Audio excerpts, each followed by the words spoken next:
اسے بیچ ڈالنے کی صلاح ہوئی۔ ایک سمجھو سیٹھ تھے، انہیں بیل کی ضرورت تھی۔ اس بیل پر ان کی طبیعت لہرائی، دام کے لیے 1 مہینے کا وعدہ ہوا۔ چودھری بھی غرض مند تھے، گھاٹے کی کچھ پرواہ نہ تھی۔ سمجھو نے نیا بیل پایا، منڈی کے لیے گئے، وہاں کچھ سوکھا بھینس کو ڈال دیا۔ غریب جانور ابھی دم بھی نہ لینے پایا کہ پھر جوت دیا۔ ایک دن چوتھے کھیوں میں سیٹھ جی نے دگنا بوجھ ڈال دیا، یعنی ڈبل اس پہ جو بوجھ تھا نا بیل کے اوپر وہ ڈال دیا۔ بیل جگر توڑ کر چلایا۔ سیٹھ کو جلد گھر پہنچنے کی فکر تھی، کورے بے دردی سے لگائے۔ بیل زمین پر گر پڑا اور ایسا گرا کہ پھر نہ اٹھ سکا۔ سیٹھ نے وہیں رت جگہ کرنے کی ٹھان لی۔ اپنی دانت میں وہ جاگتے رہے، مگر جب پھوپ پھٹی تو دیکھا کہ نہ پیسوں والی تھیلی تھی اور نہ اس کا سامان۔ سر پیٹ لیا۔ صبح کو بہرے حرابی گھر پہنچے، یعنی جیسے تیسے کر کے وہ گھر پہنچے۔ اس واقعے کو کئی ماہ گزر گئے۔ الگو جب اپنے بیل کی قیمت مانگتے تو سیٹھ اور سیٹھانی دونوں جو لائے ہوئے کتوں کی طرح چر بیٹھتے۔ بحث مباحثہ ہوتا رہا۔ مجاہد لے کی نوبت آ پہنچی۔ چند معزز لوگوں نے پنچایت کا مشورہ دیا، دونوں مائل ہو گئے۔ تیسرے دن اسی سایہ دار درخت کے نیچے پھر پنچایت بیٹھی۔ رامدن مصر نے کہا، بولو چودھری، کن کن آدمیوں کو پنچ بناتے ہو؟ الگو نے جواب دیا، سمجھو سیٹھ ہی چن لیجئے۔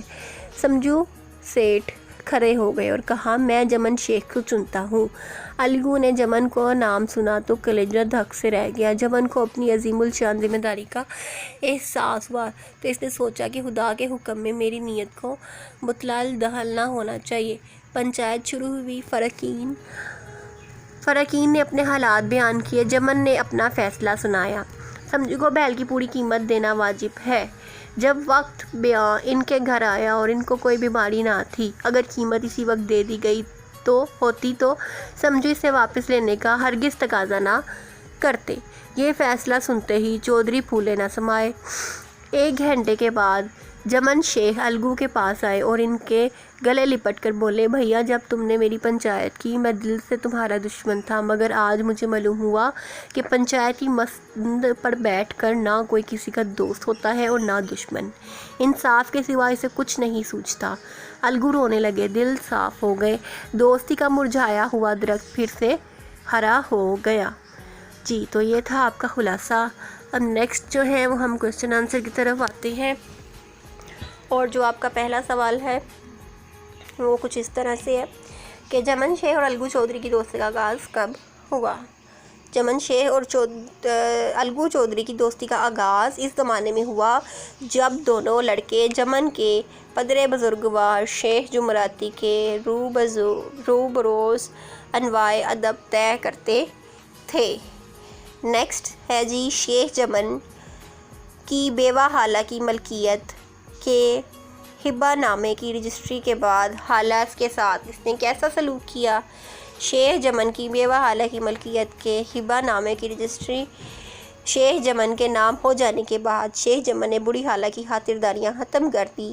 حالہ کی شکایت پر شیخ جمن بے اعتنائی سے پیش آیا۔ یہ آپ کا دوسرا سوال تھا۔ نیکسٹ جی آپ لوگ آئیں گے اب تیسرے سوال کی طرف۔ تیسرا سوال ہے جی آپ کا، الگو چودھری کے پنج مقرر ہونے پر شیخ جمن کیوں خوش ہوا؟ ٹھیک ہے، تو الگو چودھری کے پنج مقرر ہونے پر شیخ جمن اس لیے خوش ہوا کیونکہ اس کی الگو چودھری کے ساتھ دوستی تھی، اور جمن کے خیال میں تھا کہ الگو چودھری فیصلہ کرتے وقت دوستی کا خیال کرتے ہوئے اس کے حق میں فیصلہ سنائے گا۔ تو یہ تھا آپ کا تیسرا سوال۔ اب نیکسٹ ہے آپ کا چوتھا سوال، الگو چودھری نے کیا فیصلہ دیا؟ الگو چودھری نے فیصلہ دیا کہ شیخ جمن پنچوں نے اس معاملے پر اچھی طرح غور کیا۔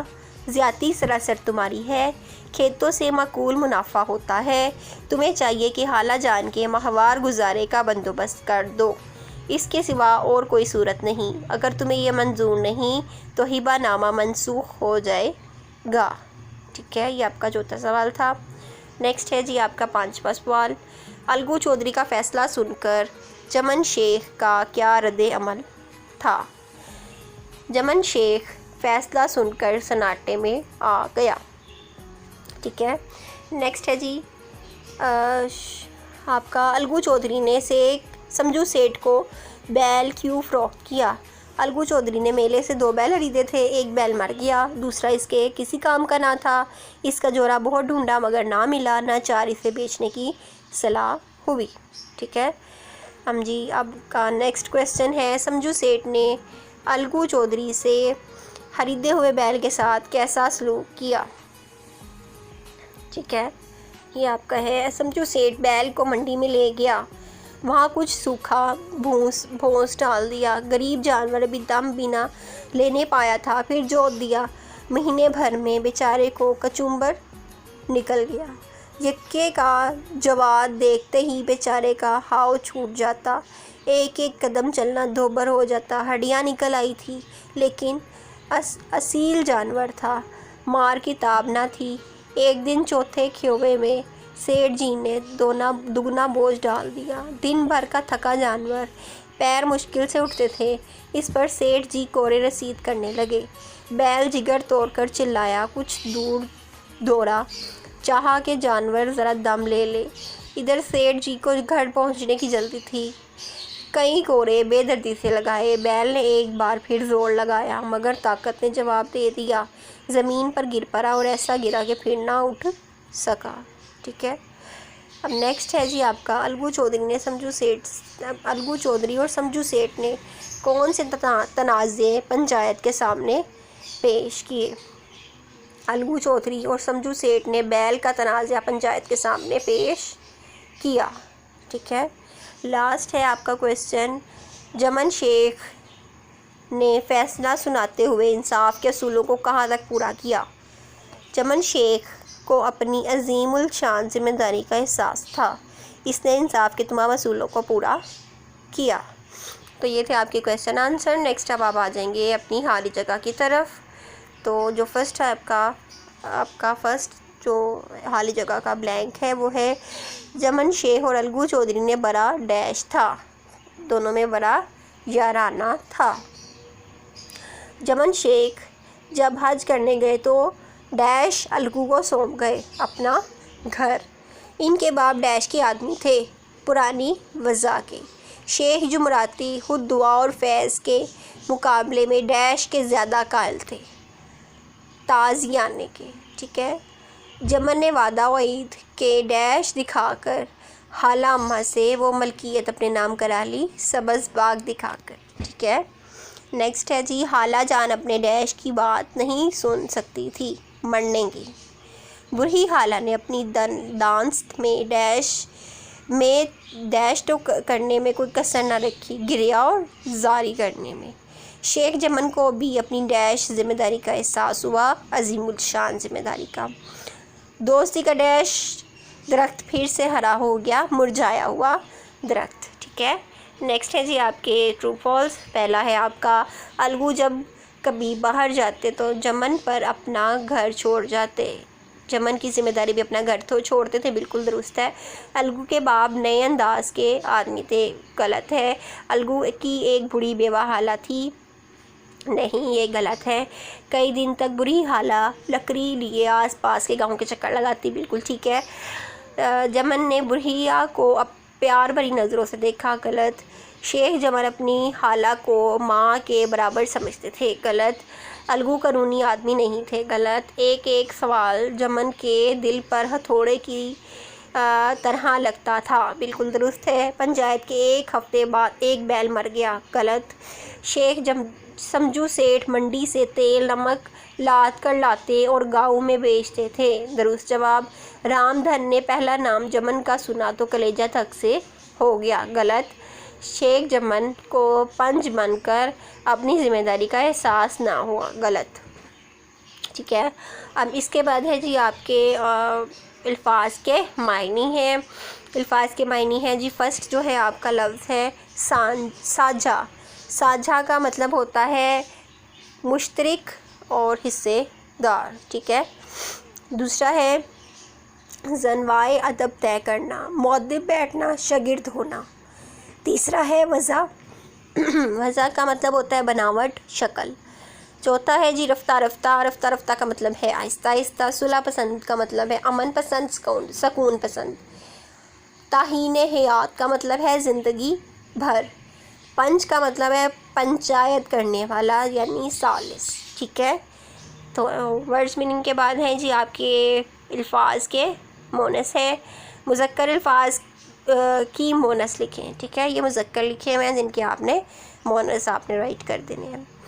تو پہلا ورڈ ہے جی استاد، استاد کا استانی، سیٹھ سیٹھانی، بیل گائیں، شیخ شیخانی، چودھری چودھرائن، ٹھیک ہے۔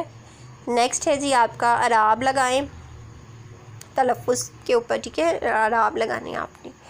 تو ورڈ میں آپ کو پڑھ کے بتا دیتی ہوں، لیکن آپ لوگوں نے اس کے اکارڈنگ اس کے اوپر زبر زیر پیش اعراب لگا لینی ہے۔ تحکمانہ، مباحثہ، پرسش، تصفیہ، رسوخ، منطق، زنوائے ادب، وضع، تحصیل علم، فروداشت۔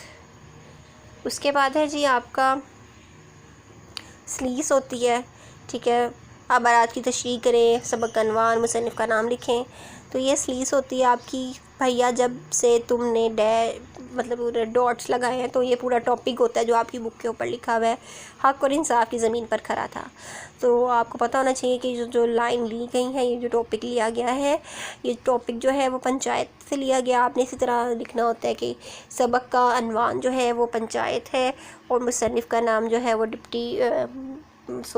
منشی پریم چند ہے، ٹھیک ہے۔ اسی طرح آپ نے یہ لکھنا ہے، اور اس کے علاوہ کچھ ہاتھ کشیدہ الفاظ کے معنی لکھنے ہوتے ہیں، اور پھر آپ نے نیچے اس کی ایک تشریح کا ٹاپک رائٹ کر دینا ہوتا ہے، جیسے کہ آپ کو یہاں اسکرین پہ نظر آ رہا ہے کہ تشریح کا ایک ٹاپک میں نے یہاں پہ رائٹ کر دیا ہے۔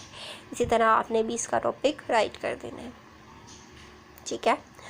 نیکسٹ جو ہے آپ کا غلط کے درست ہے، ٹھیک ہے۔ آپ نے بتانا ہے کہ ان دونوں میں سے کون سے جملے جو ہیں وہ ٹھیک ہیں اور کون سے غلط ہیں۔ درجہ ذیل مختلف محاورات کو دو دو جملوں میں استعمال کیا گیا ہے۔ درست استعمال کے آگے درست اور غلط کے آگے کراس کا نشان لگائے۔ سبق سباق دکھانا، اکرم نے مجھے امتحان میں اپنے سبق سباق دکھائے، تو یہ غلط ہے۔ سیاسی لوگ سبق سباق دکھا کر عوام کو لوٹتے ہیں، بالکل درست جواب ہے۔ زخم پر نمک چھڑکنا، سعد نے میرے بازو کے زخم پر نمک چھڑکا تو میری چیخیں نکل گئی، غلط۔ آپ میرے زخم پر نمک چھڑکنے کی بجائے میری مدد کریں، تو یہ بالکل درست انہوں نے محاورہ بنایا ہوا ہے جی۔ تو تیسرا ہے انصب میرے سوال پر بغلے جھانکنے لگا، بالکل درست ہے۔ کسی کی بغلے جھانکنا بری بات ہے، تو یہ کراس ہے آپ کا، ٹھیک ہے۔ یہ آپ کو پتہ ہونا چاہیے کہ غلط کون سا والا ہے ان میں اور درست کون سے والا ہے۔ تو یہ تھے آپ کے ایکسرسائز اور خلاصہ اور مکمل مشق۔ امید ہے کہ آپ کو ہماری ویڈیو اچھی لگی ہوگی پنچایت کے چیپٹر کی۔ ہمارے چینل کو سبسکرائب کریں اور بیل آئیکن کو کلک کرنا مت بھولیں۔ Thank you so much, take care, اللہ حافظ۔